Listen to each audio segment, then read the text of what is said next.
Okay, I'm in aperture mode, and the camera is telling me I've chosen an aperture of f4.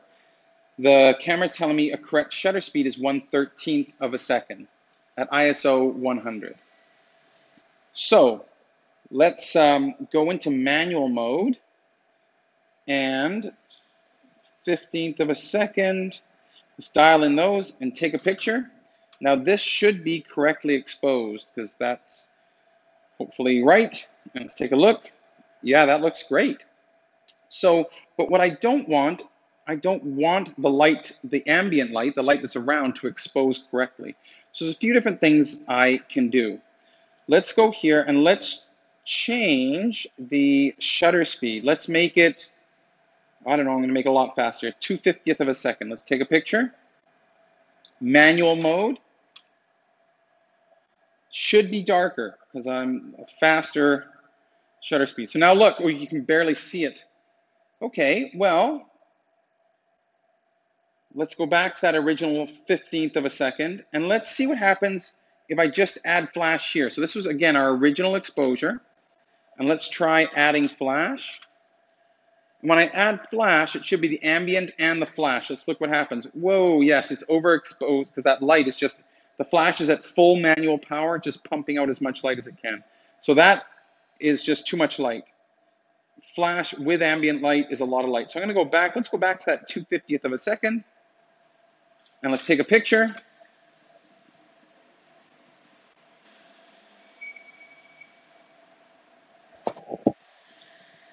You can see it's definitely that a lot of light there. Well, we could, let's try an even faster shutter speed. Now, my camera can do a high speed sync, so I have not changed my aperture, but let's just try a 2,000th of a second. Now, normally cameras, they have to have a special function on a Nikon. It's called a high speed sync that allows you to use faster shutter speeds. It uses bursts of light. So let's just try that, see what that does.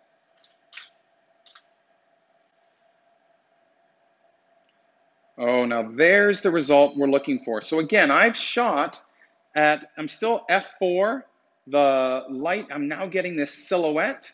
So I've actually gone beyond the 2/50th of a second to give myself this silhouette. So you can see all I've changed is my shutter speed. I haven't changed my aperture. If I did change my aperture, let's change my aperture to, let's go f11. Let's take a few jumps. Let's see what that does. So remember the shot I had before with a silhouette?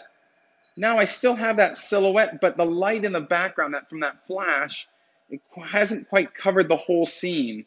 So this was at f11, and this is at f4. You can see the difference. I still have that silhouette, but at f11, I've got a lot less light from that flash to overpower the background. So you might want to try to get a balance between them. I maybe don't have to go at f11. Maybe I'll shoot at f5.6, 2,000th of a second. See, that still gives me that beautiful silhouette with that background. There we go. I still have quite a beautiful silhouette. This one probably gives me more edge-to-edge brightness than the f5.6. So you might have to use quite a wide aperture and quite a fast shutter speed, even though you're in the shade. So remember, your situation may be different. All depends on the light. Give it a shot.